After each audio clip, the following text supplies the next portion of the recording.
Ito ang ulam na kahit kailan hindi ko kayang kalimutan dahil ang recipe na ito ay minana pa natin sa ating mga matatanda. Pwedeng kalabaw at pwede rin baka. Napakasarap nito lalo na pagka mainit ang inyong kanin.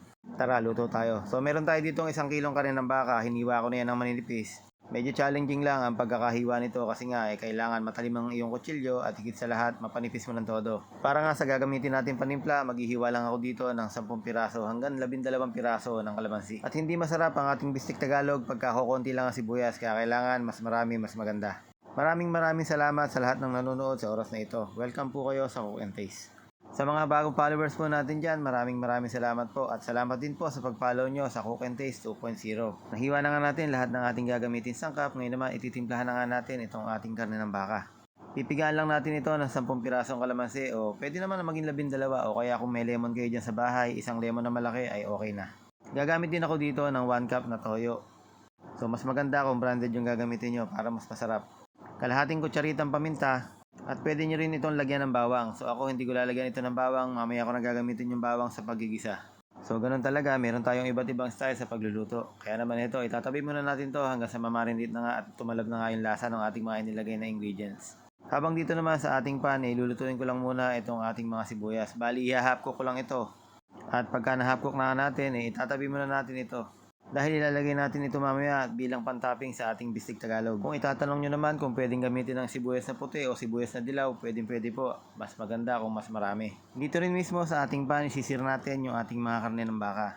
Kailangan ay malakas ang apoy para mag-brown ito at hindi magtubig. Dapat po ay ganito na ang kanyang itsura at iseset aside muna natin ito para mapagbigyan naman yung ikalawang batch. Dahil nga medyo maliit lang yung aking gamit na pan, hindi pwedeng pagsabay-sabayin dahil ito ay magtutubig lang at matatagalan bago maging brown. So kung may mantika pa ay pwede nyo namang hindi nadagdagan ng mantika. Dahil baka mamaya dagdag kayo ng dagdag mas sumobra naman yung mantika mas lalong mas masama sa kalusugan. So okay na yung pangalawang batch at ito nga hinahango ko na. Ngayon naman magigisa lang ako dito ng bawang. Gigisahin ko lang yung bawang hanggang sa maging golden brown siya. Habang nagigisa naman tayo dito, gusto ko lang batiin si Ma'am Lolita Galario. Isang pagbati rin po kay Ma'am Claire Agustin from Tarlac. Medyo nag-golden brown na nga yung ating bawang at ilalagay na nga natin yung pinagbabara ng ating karne ng baka. At nung kumukulo na nga, inilagay ko na nga itong ating mga pinapulang karne ng baka at dito nga ay malapit na itong maluto. Hihintayin na lang natin medyo mag-reduce yung kanyang sauce tapos nga niyan pwede na nating ilagay yung ating mga pang-toppings na niluto nating half cook na sibuyas kanina. Kaya naman kaway-kaway sa mga taong mahihilig sa sibuyas dyan, sabi nga nila ay pampagana.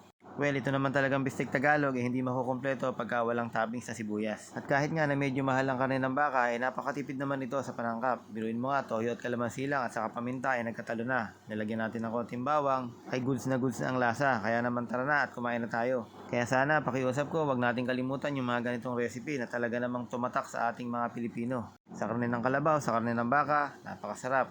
Salamat sa lahat ng nanonood at sumuporta. I love you all.